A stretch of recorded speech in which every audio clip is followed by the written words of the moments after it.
Selamat sejahtera. Nama saya Darwini, anak perempuan Govinda Raju, nombor matrik A186184. Hari ini, kumpulan 3 akan bentang hasil projek kreatif membaiki dunia. Produk kami merupakan EcoPod biodegrasi. Ini merupakan ahli kumpulan kami. Kami terdiri daripada 4 orang. Situasi yang kita hadapi. Yang pertama, peningkatan penggunaan plastik dalam pengkebunan atau gardening. Suatu kajian menyatakan bahawa petani menggunakan plastik dan ia akan menjana lebih kurang 816 juta paun sisa plastik pada setiap tahun. Hal ini kerana plastik yang digunakan dibuang sahaja setelah digunakan. Contohnya, pasu bunga plastik yang ditunjukkan di gambar ini. Pasu bunga ini akan dibuang apabila tumbuhan dalam ini dipindah ke pasu bunga yang lain. Oleh itu, kami ingin menghasilkan sesuatu inovasi yang kurang plastik tanam, mengurangkan sisa plastik dan elakkan bahan kimia plastik larut melesap ke dalam tanah. Situasi seterusnya ialah penanaman tumbuhan semakin berkurangan bertahun-tahun. Kekurangan pokok boleh mengaitkan fenomena itu dengan kelembapan udara yang berkurangan. Ini mengakibatkan perubahan iklim. Cuaca akan semakin panas. Selain itu, ramai menganggap penanaman pokok ialah kos tinggi, usaha banyak dan mengambil had ruang yang sangat banyak. Tetapi penanaman atau gardening membawa banyak usaha fizikal iaitu sebagai sesuatu gerakan fizikal. Penanaman juga boleh jadikan hobi atau kerja sampingan. Maka, kami ingin membina sesuatu produk yang mengalakkan orang ramai untuk menanam atau gardening. Situasi seterusnya ialah jumlah bahan buangan semakin meningkat. Lambakan dan pembakaran sisa plastik, pertanian secara sembarangan mengakibatkan pencemaran udara dan boleh menjejaskan kesihatan orang ramai. Tambahan pula, ini boleh menjadi ancaman kepada kehidupan manusia serta akibatkan masalah alam sekitar yang lain seperti kurang subur tanah. Oleh itu, kami ingin membina produk yang mengelakkan bahan buangan plastik penanaman. Assalamualaikum warahmatullahi wabarakatuh. Saya Nur Najwa Ulfa binti Rafi'i, bernombor matrik A189503. Jadi saya ingin memperkenalkan kepada anda semua produk rekaan kami iaitu Biodegradable EcoPod. Jadi apa Biodegradable EcoPod ni? EcoPod biodegradasi merupakan pasu bunga bioplastik yang diperbuat daripada kertas terpakai yang boleh terus ditanam di dalam tanah. Jadi produk ini merupakan alternatif kepada polybag yang sekarang tengah berada di dalam pasaran kepada produk yang lebih mesra alam. Hal ini kerana produk sedia ada di dalam pasaran diperbuat daripada plastik yang memakan masa yang lama untuk terurai. Dan mengikut data kajian, plastik dianggarkan memerlukan kira-kira 450 tahun untuk reput di tapak pelupasan sampah. Jadi, oleh itu dengan terhasilnya produk kami, pencemaran kepada alam sekitar dapat dikurangkan.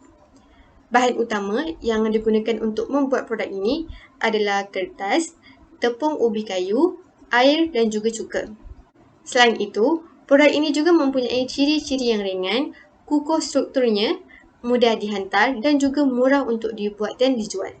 Jadi, di samping dapat mengurangkan penggunaan plastik yang susah terurai dan juga bersifat toksik, produk kami juga selamat untuk persekitaran. Seterusnya, bagaimana produk ini dapat menyelesaikan masalah?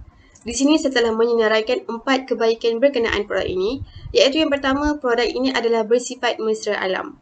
Hal ini kerana bahan-bahan yang digunakan tidak mengandungi bahan kimia yang toksik dan membahayakan, dan jika dibandingkan dengan plastik di pasaran, plastik yang sudah reput akan meninggalkan bahan toksik yang larut dan meresap di dalam tanah.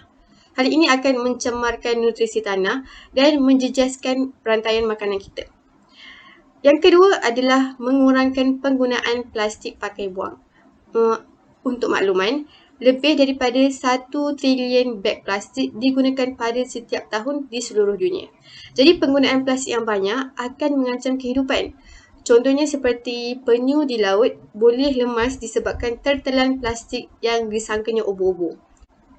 Oleh itu, dengan produk yang mesra alam dan mudah terurai, kehidupan di lautan dapat diselamatkan daripada termakan plastik di samping tidak mencemarkan persekitaran. Seterusnya, produk ini dapat selesaikan masalah kerana kos yang digunakan untuk membuat produk ini adalah rendah. Bahan-bahan yang digunakan juga senang untuk didapati dan tidak bersifat toksik. Yang ketiga adalah bahan yang digunakan adalah bahan sedia ada. Dan kebanyakan bahan yang kami gunakan adalah senang dijumpai dan didapati di kedai runcit dan dalam kehidupan seharian. Dengan bahan yang mudah, lebih ramai pengguna mampu untuk membuatnya serta mempraktikkan gaya hidup 3R yang lebih selamat. Selamat sejahtera, saya Darshini anak perempuan Balakrishnan. Saya akan menjelaskan bahan, kos dan juga cara-cara membuat ekopod kami.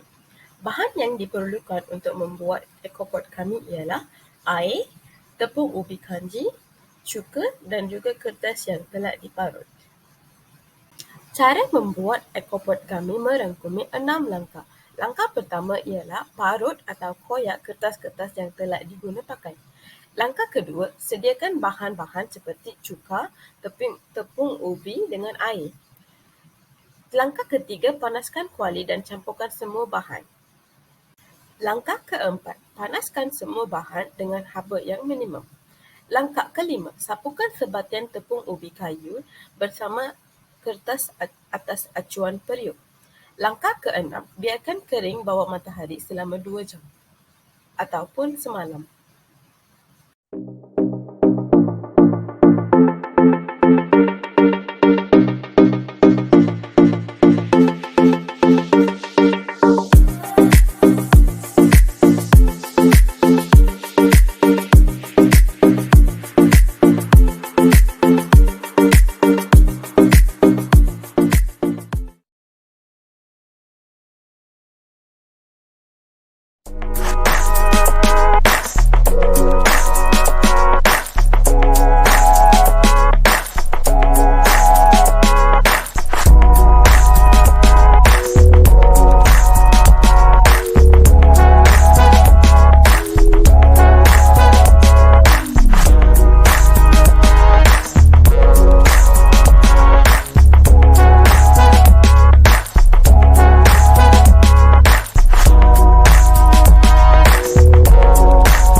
Slide seterusnya mengandungi kos-kos yang terlibat, di mana tepung ubi kayu RM1.50, cuka RM1.20, label RM1.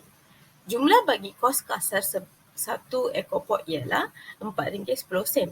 Sekali dengan keuntungan, satu ekopod berharga RM5 di market.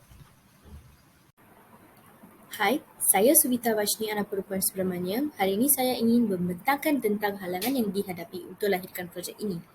Halangan yang pertama ialah berkemungkinan idea ini tidak terima umum disebabkan ramai yang tidak terlibat secara langsung dalam perkebunan. Mereka ingat ini bukan hobi atau kegemaran untuk dilakukan. Selain itu, mereka juga ingat idea kebun itu kurang berfaedah. Tetapi, idea kebun yang berteknologi agak berfaedah sekarang ini. Disebabkan idea-idea seperti ini mendatangkan faedah yang mencukupi untuk pekebun-pekebun yang lain. Halangan yang kedua adalah komunikasi antara ahli kumpulan. Pada masa sekarang, pembelajaran dan pengajaran berlaku secara online. Pertemuan semuka tidak dapat dilakukan.